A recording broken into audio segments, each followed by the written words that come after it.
Within the main lobby of LittleWarGame, you may hear the sound of trumpets and people's units battle against each other, and this is LittleChatGame.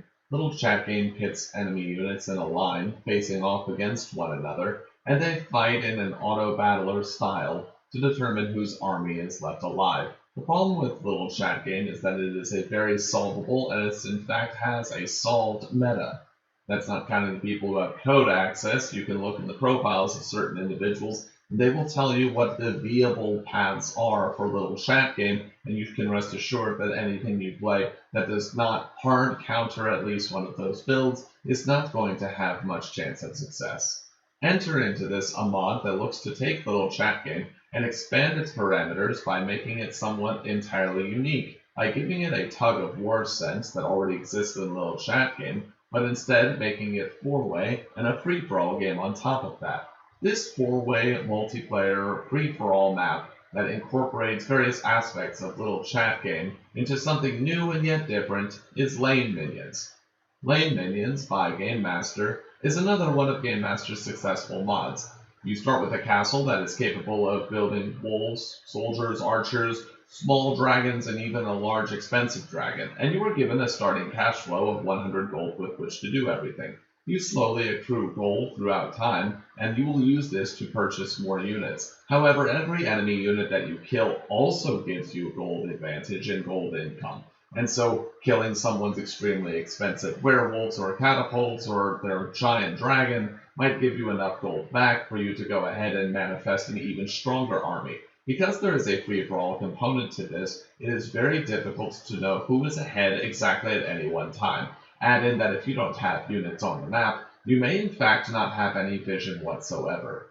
There are many strategies that you can use, from spending all of your gold at once on a single dragon to try and burst down an opponent, to making a concentrated combination of forces with catapults and archers and mages.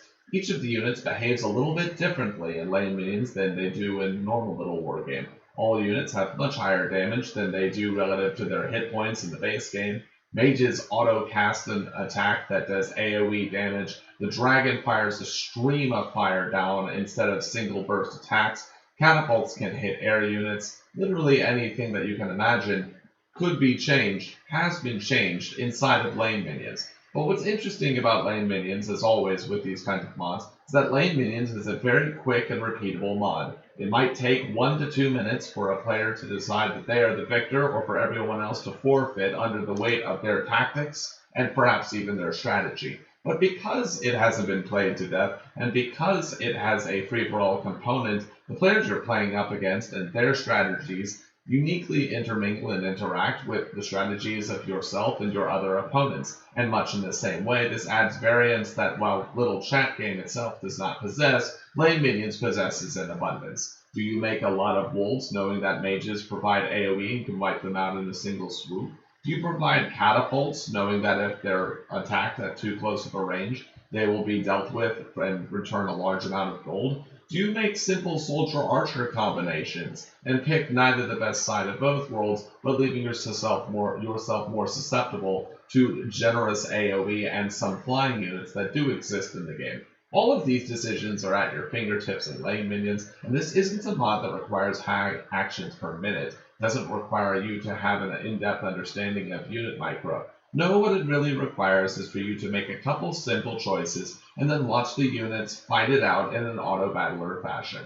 And so for these reasons, I would highly recommend Lane Minions. If you're looking into Lane Minions and you think that it's interesting, then there are also other maps such as Barbie Wars or Barbie Nexus or Raid Wars that take this same concept and make it more complex.